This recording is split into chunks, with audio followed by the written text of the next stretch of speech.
साथियों, आपको याद होगा कि साल 2025 में जब प्रयागराज में कुंभ मेले का आयोजन किया गया था, तब उस वक्त एक ऐसी घटना हुई थी जिसने पूरे देश को हिलाकर रख दिया था। इस कुंभ मेले में अचानक बची भगदड़ की वजह से कई लोग घायल हुए थे और कई लोगों की सांसें हमेशा के लिए थम गई थी। और इन्हीं में से एक था आसाराम। महोबा उत्तर प्रदेश का रहने वाला आसाराम, जिसके घर में उसकी पत्नी सुखदेवी और उसके 2 बच्चे उस दिन उसका इंतजार कर रहे थे। लेकिन अफसोस, आसाराम फिर कभी वापस नहीं लौटा। और अब आसाराम के जाने के बाद उसके घर की पूरी जिम्मेदारी उसकी पत्नी सुखदेवी पर आ गई थी। घर का खर्च चलाना, बच्चों की परवरिश करना, सारी जिम्मेदारी सुखदेवी के कंधों पर थी। और बड़ी बात यह थी कि उसने ऐसे कठिन समय में हार नहीं मानी। ससुराल में रहते हुए वो मजदूरी करने जाती थी और हर तकलीफ सहन करती थी ताकि वो अपने बच्चों का सही तरीके से पालन पोषण कर सके। लेकिन फिर एक दिन उसी घर से अचानक चीखने पुकारने की आवाज आने लगती है। आवाज इतनी तेज थी कि आसपास के लोग घर के बाहर इकट्ठा होने लगते और कुछ देर बाद जब घर का दरवाजा खुलता है तो अंदर का माहौल देखकर लोगों के पैरों तले जमीन खिसक जाती है। घर के अंदर सुखदेवी जमीन पर बेसुध पड़ी हुई थी और उसकी हालत बेहद ज्यादा गंभीर थी। अब आसपास के लोगों ने जब सुखदेवी को इस हालत में देखा तो बिना देर किए वो तुरंत उसे अस्पताल लेकर पहुंचे। लेकिन अस्पताल पहुंचने के बाद डॉक्टरों ने सुखदेवी को मृत घोषित कर दिया। उसकी सांसें हमेशा के लिए थम चुकी थी। लेकिन अब सवाल ये था कि आखिर उस कमरे में सुखदेवी के साथ हुआ क्या था और आखिर वो कौन लोग थे जिन्होंने उसकी ये हालत की थी। दूसरी तरफ सुखदेवी की 16 साल की बेटी जोर जोर से रो रही थी, क्योंकि उसने जो कुछ देखा था वो इतना भयानक था कि उसके सदमे से बाहर निकल पाना शायद उसके लिए इतना आसान नहीं था। हालांकि इस भयानक घटना के बाद सुखदेवी के पिता लखनपाल ने पुलिस में एक तहरीर दी और इस तहरीर में उन्होंने जो आरोप लगाए उसकी कोई कल्पना भी नहीं कर सकता। इस तहरीर के बाद धीरे धीरे इस पूरी कहानी की परतें खुलने लगी और सामने आई एक ऐसी कहानी जो वाकई में लोगों को झंझोड़ देने वाली थी।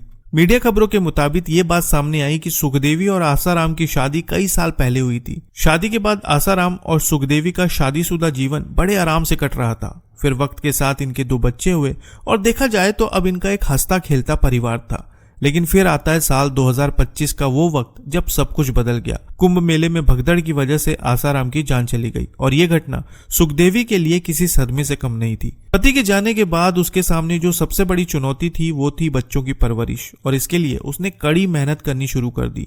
वो मजदूरी करने जाती थी ताकि बच्चों का पालन पोषण सही तरीके से कर सके। लेकिन यहीं से शुरू होती है इस मामले की सबसे गंभीर और चौंकाने वाली कहानी। सुखदेवी का ससुर था दयाराम पाल, जो गाँव में सरकारी राशन का कोटेदार था, यानी कि वो व्यक्ति जिसे सरकार की तरफ से गांव में राशन बांटने की जिम्मेदारी दी जाती है। लेकिन कोटेदार होने के साथ साथ दयाराम खेती किसानी भी करता था। अब हुआ ये कि जब सुखदेवी के पति का निधन हुआ तो पति की मौत के बाद दयाराम की नजर अपनी बहू पर बिगड़ने लगी। वो उस पर ऐसा दबाव बनाने लगा जिसकी कोई कल्पना भी नहीं कर सकता। खबरों के मुताबिक कहा जा रहा है कि दयाराम अपनी बहू से संबंध बनाने के लिए दबाव बनाता था, उसे परेशान करता था और उसे अपने कंट्रोल में रखने की कोशिश करता था। अब सोचने वाली बात यह है कि जब एक लड़की अपने घर से विदा होकर ससुराल जाती है तो अपने ससुर में वो अपने पिता की छवि देखती है। लेकिन यहाँ तस्वीर बिल्कुल उलट थी। जिसे पिता का दर्जा निभाना था वो खुद ही अपनी बहू की अस्मत छीनने की कोशिश में लगा हुआ था और अब वो सुखदेवी के लिए खतरा बनता जा रहा था। हालांकि अपने ससुर की इन हरकतों का सुखदेवी ने कई बार विरोध किया, लेकिन वो सुधरने का नाम ही नहीं ले रहा था। और आखिरकार जब बात बर्दाश्त से बाहर हो गई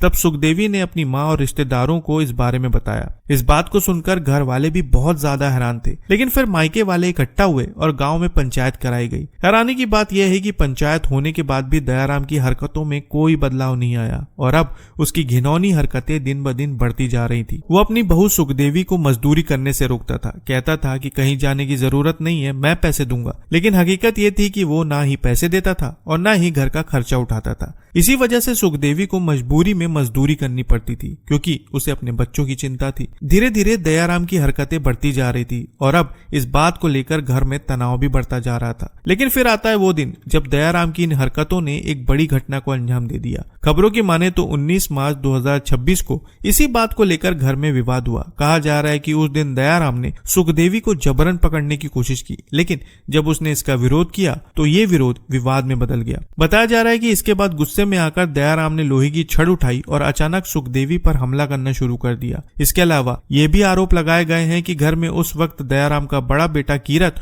और कीरत का बेटा योगेंद्र ने भी दयाराम का साथ दिया। कहा जा रहा है कि उस वक्त जब घर के अंदर ये सब कुछ हो रहा था तब सुखदेवी की 16 साल की बेटी बाहर खड़े होकर चिल्ला रही थी। अपनी मां को बचाने के लिए वो लोगों से गुहार लगा रही थी और जब इन आरोपियों ने सुखदेवी की बेटी की चीखने चिल्लाने की आवाज सुनी तो तीनों के तीनों वहां से भाग खड़े हुए। खबरों की माने तो ये बात भी सामने आई है कि इस घटना को अंजाम देने के बाद आरोपी दयाराम, उसका बेटा और उसका पोता तीनों मोटरसाइकिल से फरार हो गए। फरार होने के बाद तीनों के नौरंगा गांव के पास पहुंचे जहां उनका एक्सीडेंट हो गया और इस हादसे की वजह से वो लोग घायल भी हुए। इसके बाद तीनों अस्पताल पहुंचे लेकिन पुलिस को भनक लगने से पहले ही तीनों के तीनों अस्पताल से भी फरार हो गए और अब पुलिस इन तीनों की तलाश में लगी हुई है। वहीं मीडिया सूत्रों के अनुसार ये भी कहा जा रहा है कि दयाराम का एक भाई है जिसके साथ उसका कई सालों से विवाद चल रहा है और पति के मरने के बाद सुखदेवी दयाराम के इस भाई के खेत में मजदूरी करने जाती थी और इस बात को लेकर भी घर में तनाव होता रहता था। फिलहाल देखा जाए तो पुलिस इस मामले में तीनों आरोपियों की तलाश कर रही है और उनकी गिरफ्तारी के बाद ही सारा सच सामने आएगा। लेकिन सोचने वाली बात यह है कि जो खबरें इस मामले में निकलकर सामने आ रही हैं वो बेहद ज्यादा हैरान करने वाली है। और आप